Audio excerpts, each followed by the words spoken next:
আমি জিমের মধ্যে অনেক সময় নোটিস করেছি জিমের বহু মেম্বাররা নিজে নিজে ওয়ার্কআউট করতে খুব পছন্দ করে ট্রেনারদের গাইডেন্স ছাড়াই।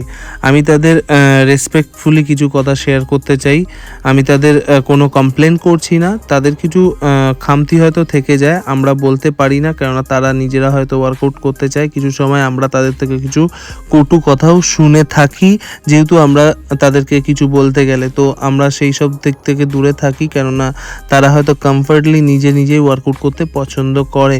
তাই ভিডিও থ্রু আউট তাদের একটা মেসেজ দিতে চাই, যারা নিজেরা ওয়ার্কআউট করতে পছন্দ করো, যদি মনে হয় একবার যেই ওয়ার্কআউটটা করছো সেটা সম্বন্ধে জেনে এবং রিসার্চ করে ওয়ার্কআউট করো, পারলে ফ্লোরে থাকা ট্রেনারের হেল্প নিতে পারো, এতে তোমার মান সম্মান ডুবে যাবে না। ট্রেনার রাখাই হয় তোমায় গাইড করার জন্য, ট্রেনারদের পরামর্শ নিতে পারো, এতে তুমি ছোট হবে না, বরঞ্চ সবার থেকে সব কিছু শেখা যায়, মানে ছোটোর থেকে বড়োর থেকে।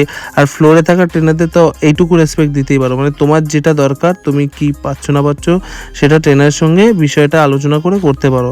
আমি যে মেসেজটা দিতে চাই সেটা হলো, আমি নোটিস করেছি বেশিরভাগ কী উদ্দেশ্যে তারা ওয়ার্কআউট করছে, বা কত কিলোর ডাম্বেল, কত কিলোর বারবেল বা কত কিলো লিফট করে তাকে ওয়ার্কআউটটা পারফর্ম করতে হবে, আর প্রত্যেক সেটে মানে কটা সেট করতে হবে সেটা আগে জানতে হবে। ইভেন তুমি কি করতে চাইতো সেই মোটো অনুযায়ী তোমায় ওয়ার্কআউটটা করতে হবে। আমি নোটিস করে দেখেছি তারা প্রথম থেকে 4th সেট পর্যন্ত সব কটা ফেলিয়ার রেপস যায়, কখনো ওয়েট বাড়াচ্ছে, কখনো কমিয়ে দিচ্ছে, আবার বাড়িয়ে দিচ্ছে।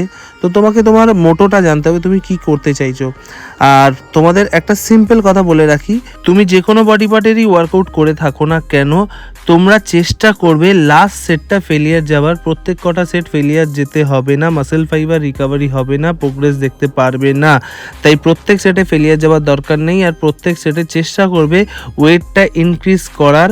আর মাসেল যখন তোমার পুশ করতে পারবে না, অটোমেটিক তোমাকে ওয়েট কমিয়েই মারতে হবে। তুমি ইগো লিফটিং করলে তোমার ইনজুরি আসতে পারে, আদারওয়াইজ মাসেল ফ্যাটিক থাকে, রিকভারি হবে না, তোমার মাসেলও প্রোগ্রেস দেখতে পারবে না।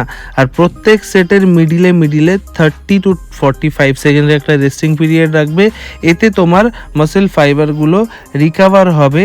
আর রেস্টিং টাইমেই কিন্তু আমাদের মাসেলের গ্রোথ হয়, নট লাইক কি মাসেল ট্রেন করার সময়। এই জিনিসগুলো মাথায় রেখে ওয়ার্কআউট করো, সেফলি ওয়ার্কআউট করো, তুমি তোমার প্রোগ্রেসটা নিজেই দেখতে পারবে।